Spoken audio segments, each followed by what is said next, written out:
இந்த காதல் பொல்லாதது, ஒரு காவல் இல்லாதது.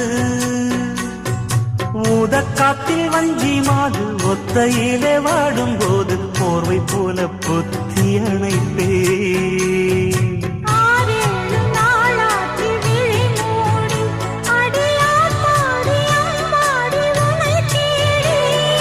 நீதானே மானே என் இளஞ்சோடி, உனை நீங்காது என்றும் என் உயிர் நாடி.